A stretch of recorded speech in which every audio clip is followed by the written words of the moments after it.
got a busy week. We got 2 podcasts with my buddy Cullen Kelley, one of the top colorists in the industry. And on Friday we head out to Oceanside. Come Out Better, Chris O'Brien, one of the biggest crypto guys, entrepreneurs. He's gonna be awesome. We always got training. We're 110 days out from Ironman 70.3 Philippines. Camp's about to start now. We got coaching calls, business calls, you know the drill. Let's get to work, baby. Let's go. All right, so we got a podcast with top colorists and my buddy Cullen Kelley. He knows me, but not really well. So we're gonna try to throw him off a little bit and be in the podcast. I'm gonna do like a crazy intro. So we're gonna get his reaction and see if he feels uncomfortable or if he's a real pro. We'll see, Jake. Let's see if he's a real pro. What's up, baby? What's up, dude? Good to see you, bro. How are you, man? Dude, pumped to be here. Let's do this thing. Let's go. Jake, cue me in, then we're good to go. All right, I'm ready. Hey guys, welcome back to the channel. Today we have our... I'm just kidding, bro. He didn't get a good reaction. I told Jake I was gonna do that for you to freak you out a little bit. Dang it! I don't buy it. I don't buy that. That's your brand. Could you imagine? Yeah.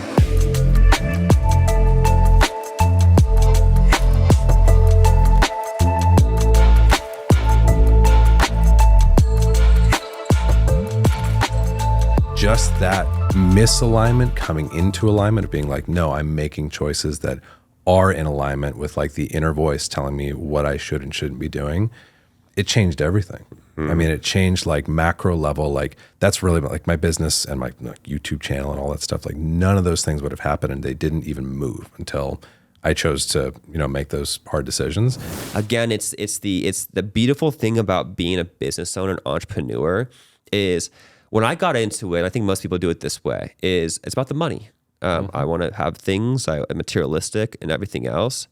I started realizing that like every time I got hit with a roadblock and I was able then to overcome the roadblock, I became a different person. And if I sat across from myself 5 years ago, 10 years ago, 15 years ago, it's all different people. It's all different perspectives. It's different confidence. It's a different strategy. It's a different way of looking at life. Like let's say somebody closes today, right, on the 10th, and then it's every single month so that their next payment would hit on the 1st. What do you tell people on the call? So if we want to move all our payments to the 1st and the 3rd. Yeah, so remember the first month for us is always facelift and onboarding. So I don't ever try to rush the process. If you're rushing the process, the first month is going to be rushed and then you have more likelihood to actually deliver a bad service for people. So again, we control the timing of our clients. So again, if it's, let's say it's the 1st to the 10th, that gives us 20 plus days for us to do onboarding.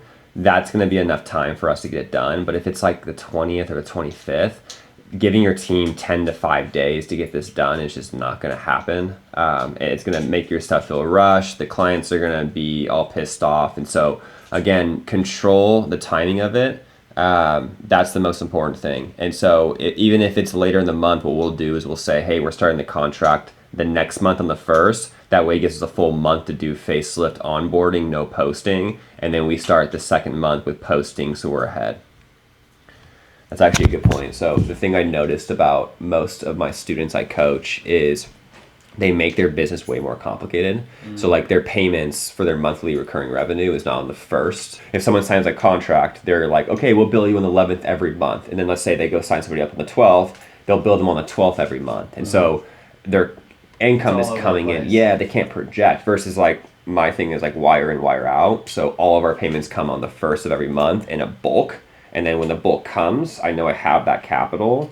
Because also it's like, what happens if you get somebody paid on the 1st and the 5th, and then the person on the 8th that you're expecting doesn't pay you, right? Then it's like, now you're fighting that. Yeah. And so then you have to check your account every time. So it's like people make things so much more complicated for the dates and the payments. So if you get everybody coming in on the 1st, then you can allocate that cash every single month. I mean, same thing with your employees. You have people that are paying people hourly per project, and they'll pay them when those people send invoices. So imagine having like 20 employees. Oh my God. And then they send you invoice at different times, and then you physically have to go in, or your accountant has to go in and send them over the thing versus like, guys, we get, like we pay you guys on the 10th and 28th every single month. Invoices have to be to us before that. then we'll get you paid, right? So it's like, I think people make their job and their business so much more complicated. So that's why I tell my students, I require you guys to get all the payments on one day every month, and then all your payments to your employees on 1 or 2 days every month. So that's something I can look at. Are just working on that on the weekends. And then I told Kelly, I was like, I need your attention on this. Like, we need to crack this code on this offer. And I think we've pretty much cracked it. I mean, I had 100 qualified leads, financially qualified for $30,000 investments come through over the weekend. And I've just been trying to respond to as many of them as possible. Yeah. Okay, so bro, let me break it down this way, because the way I visualize you, and that's why I want to break this up into 2 buckets, is sales and fulfillment. I think sales, you're a master at it. Like, you got that thing locked in, right? The fulfillment side, we're slacking a little bit, and so we have to make sure we put some focus on that. And the visual I want to give to you is, imagine like you got $1 million in $100 bills above your head, and all of a sudden it drops on your head, and you're trying to grab it with your hands. You're only going to probably grab like a few $100s, right? Yeah. And so we're trying to create this system that can actually open up the bucket where everything goes in the funnel, where then it organizes for you so you can keep it, right? Otherwise, what's going to happen is we have no problems with you getting sales, getting deals, getting people in the door, right? That's what you're great at. The thing we want to make sure of is, one, we have systems in place. And so I was thinking about you last night, and this is what I'm thinking is, these 2 little things I want to put out there was, you don't need to work harder. You just need to see your business more clearly.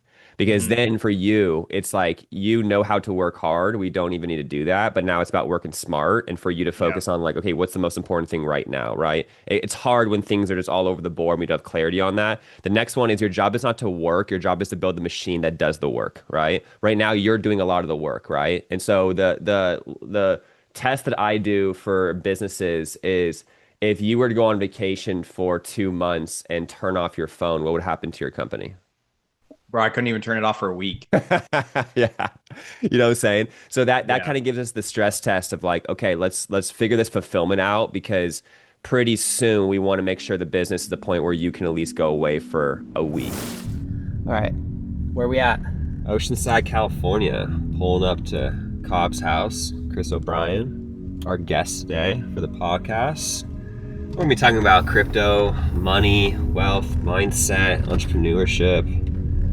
Pumped. This is gonna be a fun one. So we don't know how long this one might be. This might be a 2-part, but we're gonna get after it. So let's get it.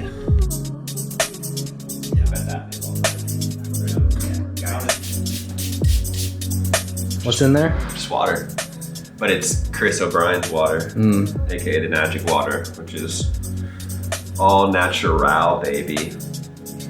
Oh, that look good. I'm glowing. Oh yeah. Yeah. There we go. Did I just become 10 years younger?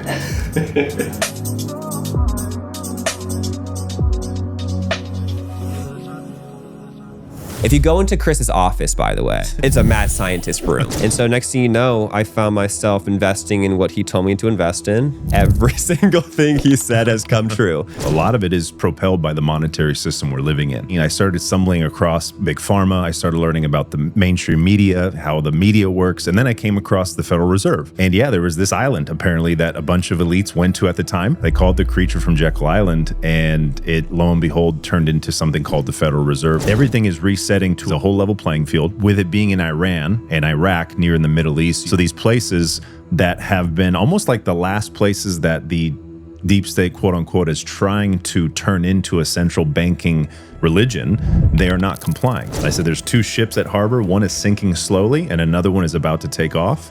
And the goal right now... Oh my goodness.